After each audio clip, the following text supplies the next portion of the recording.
Alors Romain Nadal, je suis le porte-parole du ministère des Affaires étrangères et du Développement international. Le premier conseil que je donnerai pour devenir diplomate ou pour être diplomate, c'est d'être ouvert sur le monde, sur les autres cultures, les autres civilisations. On ne peut pas être un diplomate accompli sans connaître les autres nations, leur culture, leur civilisation, leur façon d'être, leur langue étrangère. Parler une langue étrangère, en général, il vaut mieux en parler deux, en plus du français. Cela permet d'échanger, de communiquer, de lire, d'écrire, de s'exprimer, d'être compris et de comprendre ces autres cultures et ces autres civilisations. Le deuxième conseil que je donnerai, c'est le travail en équipe. À l'étranger, la France travaille avec les autres administrations au sein d'une ambassade pour promouvoir nos intérêts, nos valeurs, nos principes. Et ce travail en équipe, il est indispensable à l'efficacité de l'action extérieure de la France. Donc en plus d'être ouvert sur le monde, il faut être capable de travailler en équipe, de s'entendre avec les femmes et les hommes qui servent la France dans le monde. Le troisième conseil, c'est la maîtrise de soi, la maîtrise du stress.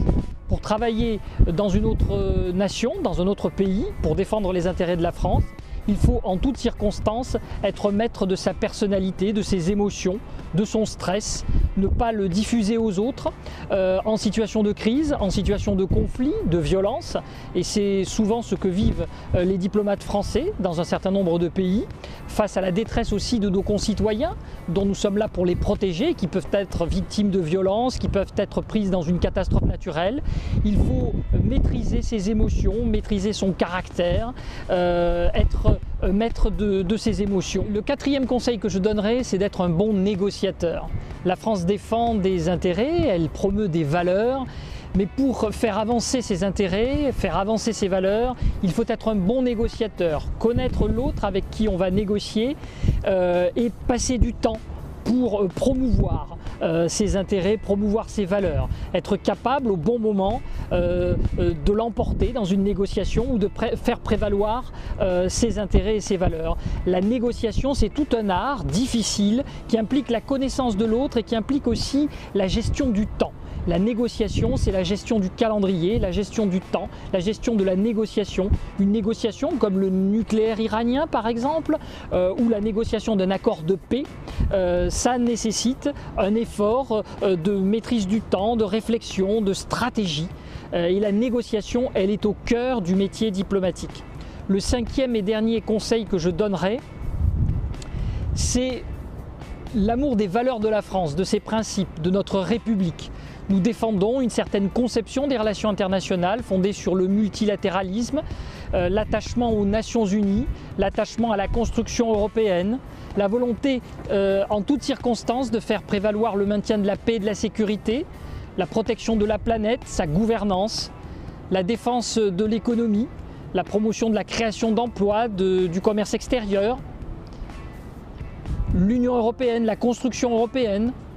La France en est un pays membre fondateur et sur la scène internationale, nous défendons cette construction originale à 28 qui promeut à la fois des valeurs et des intérêts. Dernier conseil que je formulerai pour ceux qui ont envie de devenir diplomate, la mobilité géographique et la mobilité professionnelle. Tout au long d'un parcours, vous serez amené à changer de pays tous les 3-4 ans, sur tous les continents.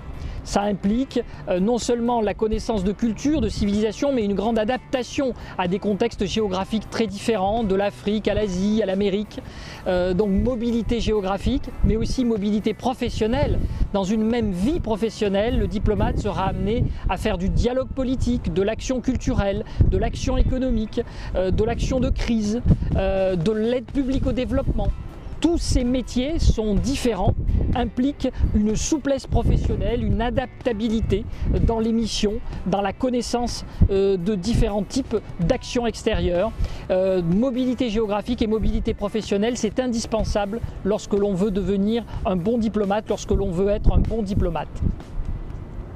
Alors, pour rejoindre le ministère des Affaires étrangères, il n'y a pas un parcours type. Il y a les concours.